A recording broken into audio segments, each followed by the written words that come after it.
Hello everyone, my name is Diego Mariscal, and through this documentary I want to show you the real limitations that people with disabilities face, not just in one particular culture, but at an international scale. I hope you guys enjoy it. So I've done a lot of research regarding the treatment of people with disabilities worldwide, and I found that individuals who have a disability are not actually limited by their disability, but instead are limited by the social perception that people have of their disability. There are three main elements that influence this perception. The first element is beliefs, which refers to how a particular culture explains the existence of a disability. The second element is expectations, which refers to what a particular culture thinks an individual with a disability will be capable of doing during his adult life. The third and final element is values, which refers to what a particular culture finds important or appreciates. But are these three elements truly what limit an individual with a disability? Who am I to know? We have three unique individuals from three very different cultures, so let's find out. Hi there, my name is Del Leonor from Roja City, Philippines. I'm proud to be a master's degree scholar of the IDPP, Institute of Disability and Public Policy at American University.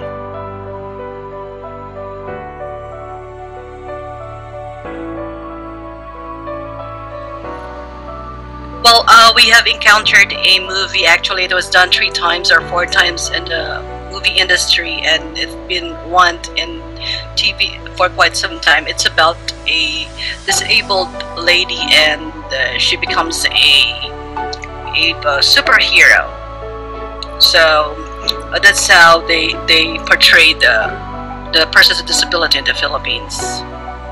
So I don't understand. Do they perceive that people with disabilities are superheroes, or what do you mean by that? Yeah, actually, when she's not a superhero, she's been a crippled girl who has been pitied by a lot of people, and they're always shouting "cripple, cripple, cripple," something like that. Okay, so that's when she's not a superhero. Okay, that's right. Wow, that's very interesting.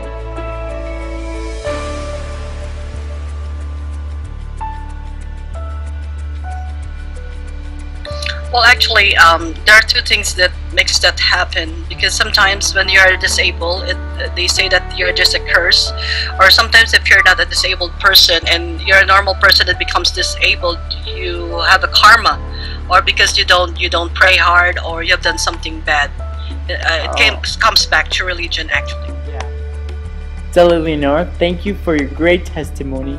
I really think that your example about religion showed us how some cultures don't really understand where disability comes from, and that can really have a strong impact on how people with disabilities are perceived. Bueno, pues yo soy Brenda Mesa Robles, vivo en México, en México DF, estudié comunicación en la Universidad Iberoamericana, y bueno, actualmente pues tengo 2 trabajos.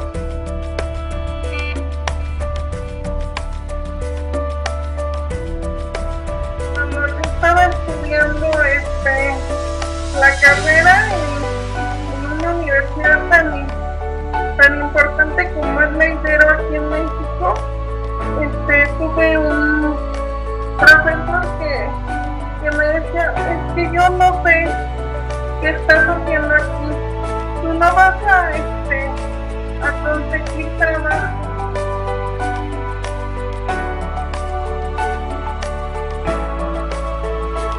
A mí me molesta que todavía escuchara la gente que diga: ay, es que qué bonitas estas personas que son angelitos. Con eso no sabes, o sea, me puede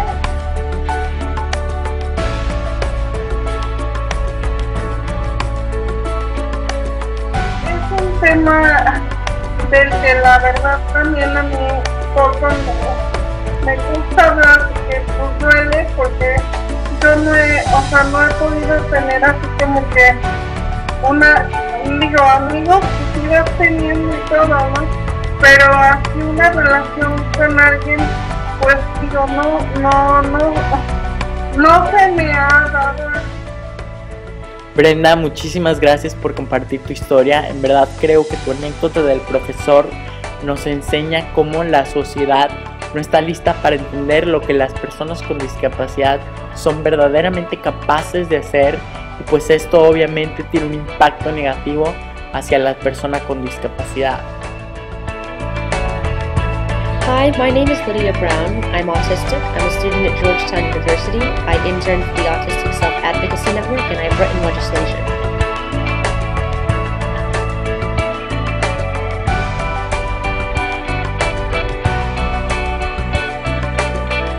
Well, one of the things is that America is often assumed to be the best place to have a disability, be a person with a disability here.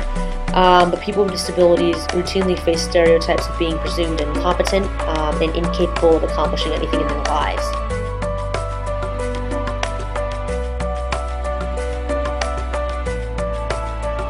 We've moved much further in terms of looking at people who have physical disabilities, but we have not really moved much beyond the medical charity model for people with neurodevelopmental disability. We tend to assume that people with neurodevelopmental disabilities are incompetent, that is, incapable of making decisions about their life or understanding what happens around them.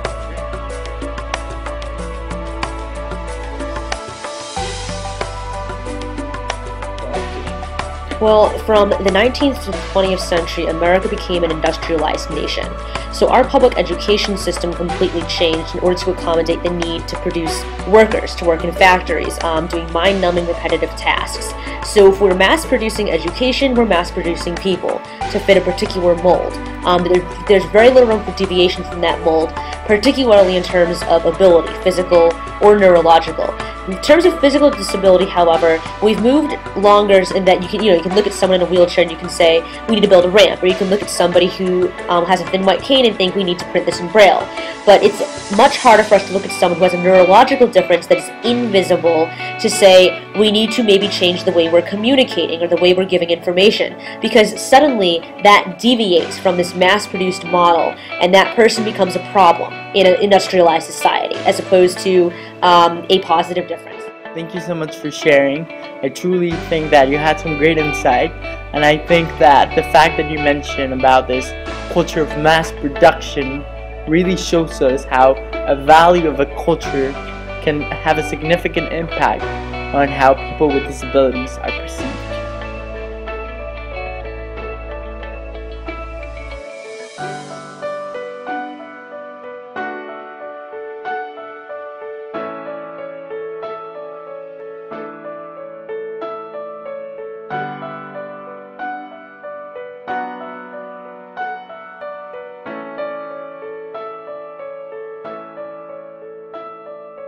Well, thank you so much to all the interviewees, and I want to ask you to take a look again and see the ability within a disability.